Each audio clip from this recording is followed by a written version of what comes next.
My name is Max Coraggio, and the manufacturing process I used in my project was 3D printing.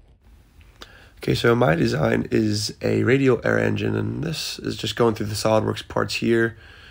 I designed each SolidWorks part to be 3D printed with as least amount of supports as possible. As you can see, they all came out pretty well. I used my 3D printer in my room. It's a Creality Ender 3 Max. You can see as the SolidWorks assembly, I made everything together as it would be put together, and shows that it does rotate and function well. Here's my 3D printer, and here's a picture of the parts on it. It's a propeller there. So here's all the parts after they're 3D printed, just showing you each of them. The first step would be to connect the piston rod to the piston head. It's a snap fit. The tolerance is designed to be perfectly snap fit. The next step here is to take the center connecting rod center and connect that piston to that head. After you connected all the pistons to the piston rods, you take the bottom counterweight and connect it to the piston rod connector. Snap fit there as well, but it has rotational abilities. The next step is to slide the piston head into the cylinder while putting the counterweight into the bottom center.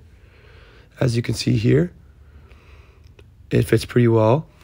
The next step there is to take all the pistons and slide them into the cylinders, and then after that, slide the piston rod onto the connecting centers.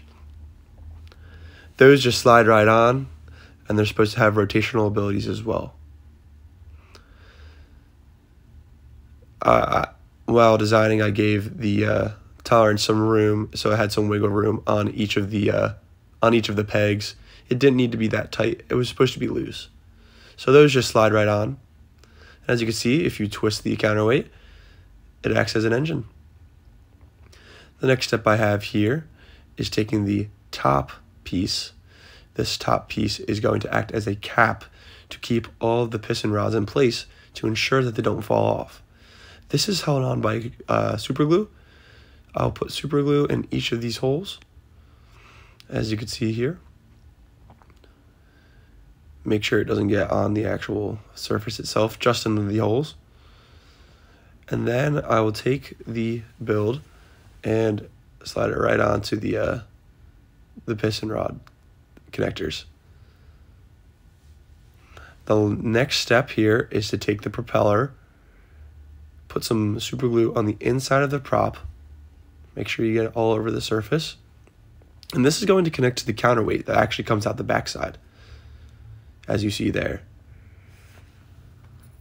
I'm putting a post-it note here, so when I slide them together, it won't glue to the actual surface of the engine block itself.